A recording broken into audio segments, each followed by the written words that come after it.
हाँ तो बदमाशों, हरामखोरों, जेंजीस, जो देश में भी जो तूफान उठा हुआ है ना, जो आग लगी हुई है कॉकरोच जनता पार्टी के नाम से, मैं तुमसे कह रहा हूँ अभी भी इतना टाइम है।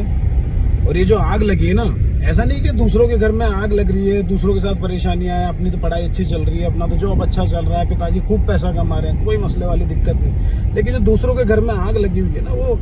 तकलीफ आपको जब महसूस होगी, वो जब तक आग आपके घर में ना पहुंचेगी ना, तब तक आपको ऐसा लगेगा कि क्या ही करना है। मेरी तुम सबको ये राय है कि ये जो आग लगी है ना, ये हर घर में पहुंचेगी, और उसके ऊपर पानी का या फिर किसी भी चीज का या फिर एंटी ऑक्सीजन का काम करने वाली चीज क्या है, ये जो कॉकरोच जनता पार्टी बनी है, तुम सबके लिए ही और तुम सबकी भलाई के लिए ही बनी। देखो अपना तो चल रहा है, ठीक है, अपनी जनरेशन के हिसाब से हमारी व्यवस्था ठीक है। कुछ जो हमारे पुराने सिस्टम थे उनके आधार पे हमारे पिताजी ने भी कुछ ठीक ठाक सा कर ही लिया, जो हमारे लिए कुछ ना कुछ छोड़ ही जाएंगे। मुझे चिंता है इस बात की कि तुम लोगों का क्या होगा। तो मैं तुमसे एक बार फिर कह रहा हूं, जिन लोगों को अभी कोई फर्क नहीं पड़ता कि हमें क्या ही लेना देना है इन सब चीजों से, मान जाओ, समझो इस बात को कि तुम्हारा भी लेना देना है। ये जो आग भड़की हुई है ना, इस आग के सिस्टम में तुम आ जाओ,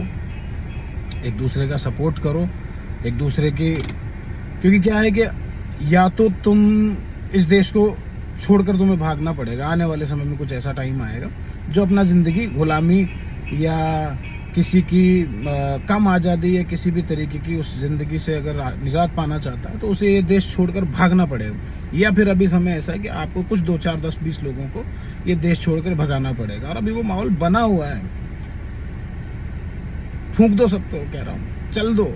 जला दो सालों को, वरना घर में तो पड़े ही हो, निठल्ले तो हो ही, किसी काम के तो हो ही नहीं। नाचो, रील बनाओ, कुछ पैसे आ ही जाएंगे, पर नाचने वाला ही कमा सकता है आने वाले समय में, अगर सिस्टम ऐसा ही रहा तो।